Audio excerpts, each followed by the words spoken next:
Now starting our 5th decade of providing great entertainment, great football, great times, and great memories. This is the United States Cartoon Football League, celebrating its 40th anniversary.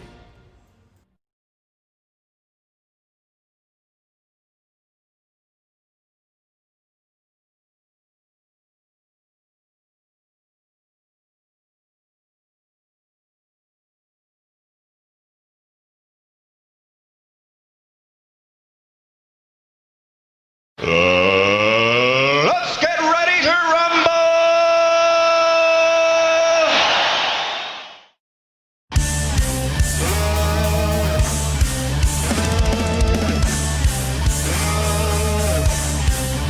You hear the screeching of it all, you hear the wind begin to howl. You know there's armies on the prowl, and it's terror time again. They got you running through the night. It's terror time again, and you just might die of fright. It's a terrifying time. You hear the beating of your heart, you know the scream is gonna start. Here comes the really scary part. Yes, it's terror time again. They got you running through the night. It's terror time again, and you just might die of fright. It's a terrifying time. All the trees begin to moan, and the monsters grunt and groan, rotting faces full of slime. Don't you know it's terror time? Yes, it's terror time again. They got you running through the night. It's terror time again, and you just might die of fright. It's a terrifying time.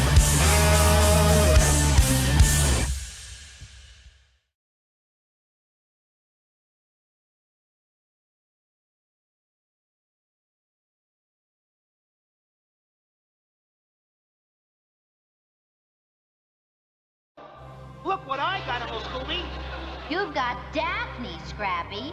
Oh, what? We saw the lady vampire of the bay. Did she pass you? I got lost. I didn't see anyone. Hey, Scoob, the vampire has red hair, too. Maybe it's Daphne. Greetings, cartoon and football fans, and especially fans of Scooby-Doo. This is Bob Mozark of the USCFL Network welcoming you to a brand new competition. This time we are pitting Scooby-Doo episodes made before the year 2000 against Scooby-Doo episodes made after the year 2000.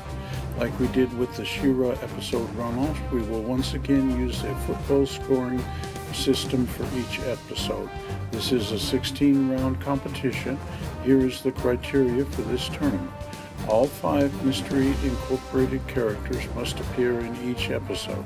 Episodes featuring just Shaggy, Scooby, and Scrappy-Doo are ineligible, as are episodes with Daphne's reintroduction. Shows like The 13 Ghosts of Scooby-Doo and Shaggy and Scooby-Doo Get a Clue are ineligible. We don't have Scooby-Doo and Guess Who episodes, therefore that too is ineligible, as are any direct-to-video movies and any TV special more than 30 minutes long.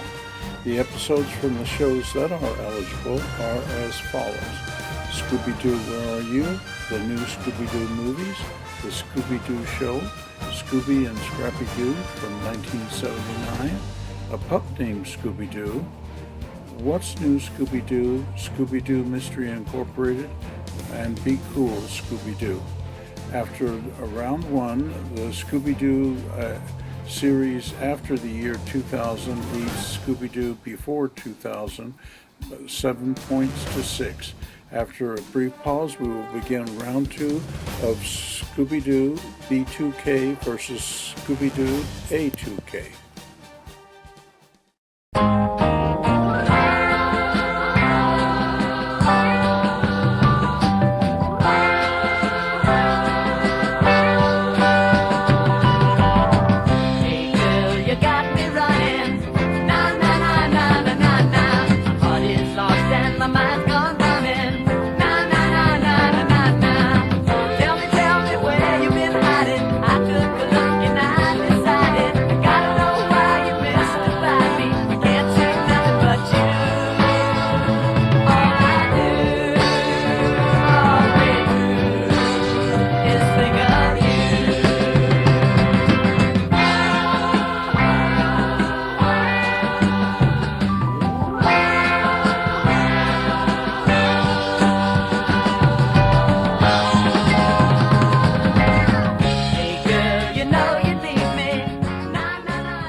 The San Fran Psycho, What's New Scooby-Doo, Season 2, Episode 22. The gang has been invited to the Grind Games 2, a skateboarding competition that is being held in San Francisco. Their host is one of the leading competitors, Ryan Sheckler. They find out that the San Fran Psycho, a monster, has been attacking the competitors. Julian Libris, a tour guide, identifies the monster as Clint Morris, a prisoner at Alcatraz who was attacked by sharks and died during an escape attempt. The gang goes on a boat tour of the island and is attacked by the monster. They return to the games and interact with Hayes Ferlinguini, a leader of a performance troupe who is protesting the games, which are interfering with his performances. They also notice that Rudy Benez, one of the judges, seems to hold Ryan Sheckler in a special esteem, having previously awarded him the perfect 10 for a performance that ended with an accidental fall. They observe Ms. Benez getting a tattoo of Sheckler, hardly evidence of her impartiality. Fred follows a suspicious character onto a trolley, which is then attacked by the monster. The gang enters Shaggy into the competition to trap the monster. Shaggy is a poor skater, but Scooby's clumsiness results in the capture of the monster, who is revealed to be Miss Jen Benez. She was attacking the other competitors to help Ryan Sheckler. She had a grudge against the games because she was not allowed to compete. She thought that it was because she was a woman, but actually it was because she couldn't skate very well. We will now take a brief pause before reviewing the next episode.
I Left My Neck in San Francisco, Scooby-Doo and Scrappy-Doo, Episode 10. The gang and Scrappy are touring San Francisco. On their tour of Alcatraz Island, Daphne takes ill and leaves the group to rest. The remaining members are attacked by the lady vampire of the bay who lives on the island, according to Sally, one of the other tourists. They also learn about a jewel thief named Lefty Callahan, who had stolen a ruby, an emerald, and a diamond, but was forced to hide them while eluding capture. Velma notices that one of the lenses on the boat is missing during their return trip to San Francisco. Daphne decides to rest at the hotel. Velma reads a book about the legends of San Francisco, which reveals that vampires do not have a reflection in a mirror, an old legend because the vampires allegedly have no soul. When the gang next sees the vampire, she is standing in front of a mirror which does not have her reflection. Later, Daphne stands in front of the same mirror, and she also casts no reflection either. The tour continues on to Fisherman's Wharf with Shaggy, Scooby, and Scrappy. They think that they see Daphne and follow her, but the suspect that they are following turns out to be the vampire, who ducks out of sight and appears to turn into a bat, which then flies into the hotel. Shaggy opens the door to Daphne's room and sees the bat, but when Fred and Velma arrive, they open the door and only see Daphne in her bed. Velma has figured out that the vampire will next appear at the Opera House, and the gang enters it and sets up a trap. The vampire eludes the trap and recovers the last jewel from the chandelier. She is captured and revealed to be Mrs. Cornell, one of the tourists, who is the false identity of the jewel thief Lefty Callahan. The mirror that casts no reflection turned out to have no silver backing. Shaggy, Scooby, and Scrappy apologize to Daphne for suspecting her. We will now pause before returning with the scores for today's episodes. This is a warning to all living mortals that whosoever opens this chest of demons will release 13 of the most terrifying ghosts upon the face of the earth. Right?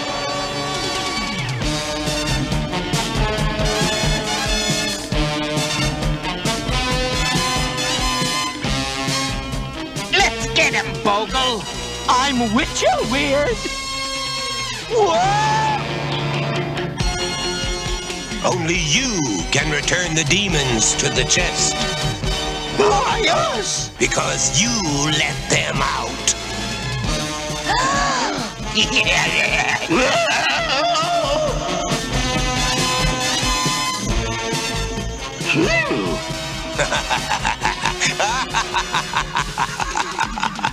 The 13 Ghosts of Scooby-Doo. The episode of What's Do Scooby-Doo has superior production values and the monster was more threatening. The mystery in the Scooby-Doo and Scrappy-Doo show was more interesting, but the monster really didn't do much more than just simply posture. I give the San Francisco Psycho a 6, while I Left My Neck in San Francisco gets a 7. This brings the overall score to 13-13. Which collection of shows will move into the lead? Tune in next week to find out. As always, viewers are invited to post their own reviews and scores. This is Bob Mozart from the USCFL signing off. See you next week. And it would have been fine if it hadn't been to those meddling kids.